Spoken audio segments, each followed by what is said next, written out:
15 ফেব্রুয়ারি কলম্বোর Premadasa stadium. একদিকে রোহিত বিরাটের অভিজ্ঞ ভারত আর অন্যদিকে সালমান আগার নেতৃত্বাধীন এক ক্ষুধার্ত পাকিস্তান। অনেক জল্পনা কল্পনা আর বয়কটের আলোচনা শেষে শেষমেশ মাঠে নামছে এই চির প্রতিদ্বন্দ্বী। কিন্তু ক্রিকেট পণ্ডিতরা এবার কপালে ভাঁজ ফেলছেন। পরিসংখ্যান ভারতের পক্ষে থাকলেও মাঠের সমীকরণ বলছে অন্য কথা। আজ আমরা বিশ্লেষণ করব এমন 5টি অকাট্য কারণ যার জন্য এই হাই ভোল্টেজ ম্যাচে পাকিস্তানের কাছে ভারতের পরাজয় হতে পারে নিশ্চিত। নাম্বার 1, সালমান আগার মিস্ট্রি নেতৃত্ব ও আনপ্রেডিক্টেবিলিটি।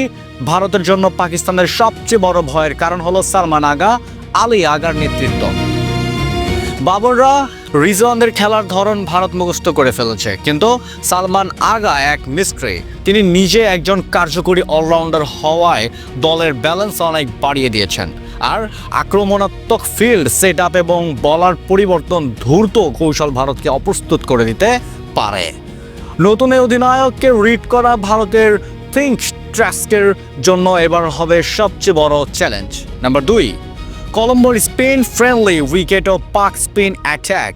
কলম্বোর প্রেমাদাসা স্টেডিয়ামের উইকেট ঐতিহাসিকভাবে স্পিনারদের স্বর্গরাজ্য। এখানে বল গ্রিপ করে এবং টার্ন পায়।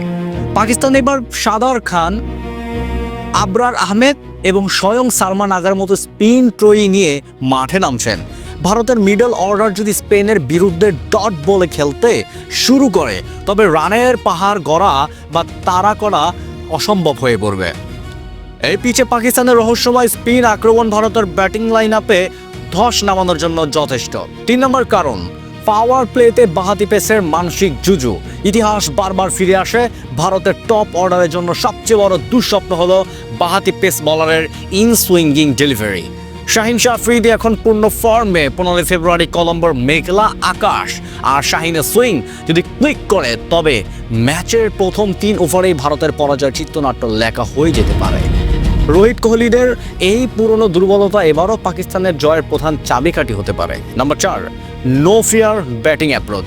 এবারের পাকিস্তান দল আগের মতো ধীর গতির ব্যাটিংয়ে বিশ্বাসী নয়। সালমান আগার নির্দেশে তারা এখন মডার্ন টি-20 ক্রিকেট খেলছে। বিশেষ করে মিডল অর্ডারে ইফতিখার আহমেদ বা ফখর জামানরা যদি 15 থেকে 20 বলও ক্রিজে থাকেন, তবে তারা ম্যাচের মোড় ঘুরিয়ে দিতে পারেন।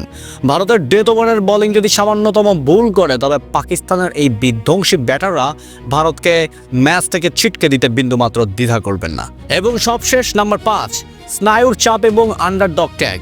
ভারত এই ম্যাচের ফেভারিট হিসাবে নামছে, আর এটাই তাদের জন্য সবচেয়ে বড় চাপ। অন্যদিকে বয়কট আর অভ্যন্তরীণ সব সমস্যার পর পাকিস্তান হারাবার কিছু নেই এই মানসিকতা নিয়েই খেলছে। যখন কোনো দল নাথিং টু লুজ মানসিকতায় মাঠে নামে, তারা অনেক বেশি ভয়ঙ্কর হয়। সালমান আগার এই দলটির ওপর প্রত্যাশার চাপ কম থাকায় তারা মাঠে নিজেদের সেরাটা নিংড়ে দিতে পারবে, যা স্নায়ুর যুদ্ধে ভারতকে ব্যাক ফুলে ঠেলে দিতে পারে। ইতিহাসের পুনরাবৃত্তি নাকি ভারতের আধিপত্য? ক্রিকেট গৌরবময় অনিশ্চয়তার খেলা। এই 5টি কারণ যদি 15 ফেব্রুয়ারির সত্য প্রমাণিত হয়, তবে কলম্বোর নীল আকাশ সবুজে ছেয়ে যাবে। পাকিস্তান কি পারবে বিশ্বকে চমকে দিয়ে ভারতের আধিপত্য খর্ব করতে, নাকি ভারত সব বাধা পেরিয়ে আবারও শ্রেষ্ঠত্ব প্রমাণ করবে? আপনার কি মনে হয়? কমেন্টে আপনার মূল্যবান মতামত জানান। ধন্যবাদ।